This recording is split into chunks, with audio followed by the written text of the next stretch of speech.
ನಮಸ್ಕಾರ. ಇಂದು ನಾವು ಲಕ್ಷ್ಮೇಶ್ವರದಲ್ಲಿರುವಂತಹ ವೆಂಕಟೇಶ್ವರ ಗುಡಿಗೆ ಭೇಟಿಯಾದಾಗ ಅಲ್ಲಿರುವಂತಹ ಅದ್ಭುತವಾದ ತಾಣ ನೋಡಿ ಮನಸ್ಸಿಗೆ ಉಲ್ಲಾಸವಾಗಿ ತುಂಬಾ ನೆಮ್ಮದಿ ಸಿಗುವಂಥ ತಾಣ ಇದೆ. ತುಂಬ ಅದ್ಭುತವಾಗಿ ಶಿಲೆಗಳಲ್ಲಿ ಕೆತ್ತಿರೋಂತಹ ಇಲ್ಲಿ ಶ್ರೀ ಲಕ್ಷ್ಮೀ ದೇವಿ ದೇವಸ್ಥಾನ. ಅಮ್ಮನವರ ಆಶೀರ್ವಾದ ಎಲ್ಲರಿಗೆ ಇರಲಿ. ಕರುನಾಡ ಅಮ್ಮನ ತಾಯಿ ಎಂದು ಕರೆಯಲ್ಪಡುವಂಥ ಶ್ರೀ ದೇವಿಯ ದರ್ಶನವನ್ನು ಪಡೆದುಕೊಂಡಿದ್ದೇವೆ.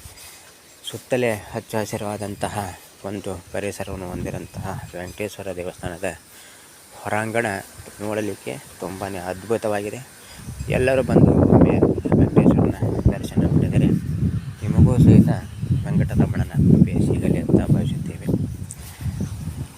ಅದ್ಭುತವಾದಂತಹ ಹಚ್ಚ ಹಸಿರಾದಂತಹ ಮೆತ್ತನೆ ಹಾಸಿಗೆ ಹೊಂದಿರುವಂತಹ ಹುಲ್ಲುಯಿಂದ ಕೂಡಿರುವಂತಹ ನೆಲದ ಒಂದು ಭಾಗ, ಜೊತೆಗೆ ಸುತ್ತಲೇ ಏನಪ್ಪ ಅಂದ್ರೆ ಹೂವಿನ ಗಿಡಗಳು, ಅನೇಕ ರೀತಿಯ ಒಂದು ಏನಪ್ಪ ಅಂದರೆ ಗಿಡ ಮರಗಳು. ವೆಂಕಟೇಶ್ವರನ ದೇವಸ್ಥಾನ ತುಂಬ ಪ್ರಸಿದ್ಧಿಯಾಗಿದೆ.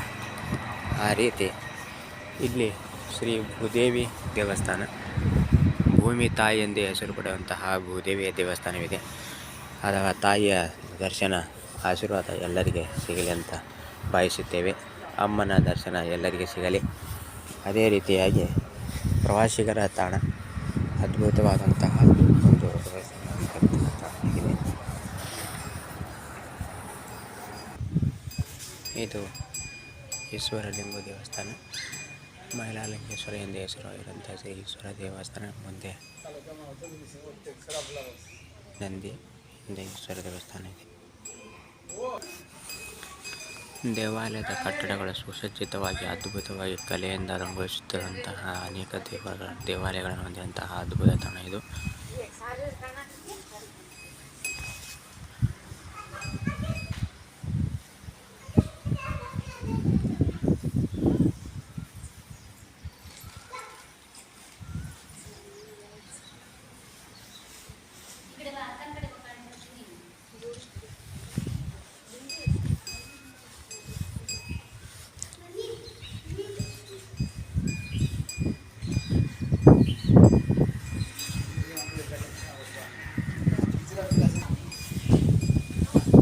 ಗಣೇಶನ ವಾಹನ ಇಲ್ಲಿ ಮಹಾರಾಜ, ವಿಘ್ನ ನಿವಾರಕ ಗಣೇಶ ಎಲ್ಲ ವಿಘ್ನಗಳನ್ನು ನಿವಾರಣೆ ಮಾಡಲಿ ಎಂದು ಭಾವಿಸುತ್ತಾ ಸಮಸ್ತ ಕನ್ನಡ ನಾಡಿನ ಜನರಿಗೆ ವಿಘ್ನ ಹತ್ತಿರಂತಹ ಎಲ್ಲರಿಗೆ ಮನುಷ್ಯದ ವಿಘ್ನಗಳನ್ನು ನಿವಾರಣೆ ಮಾಡಲಿ ಅಂತೇಳಿ ಭಾವಿಸುತ್ತಾ ಯಾವುದೇ ವಿಘ್ನಗಳ ಯಾರಿಗೂ ಬರದೆ ಹಾಗೆ ಪಡಲಿ ಅಂತ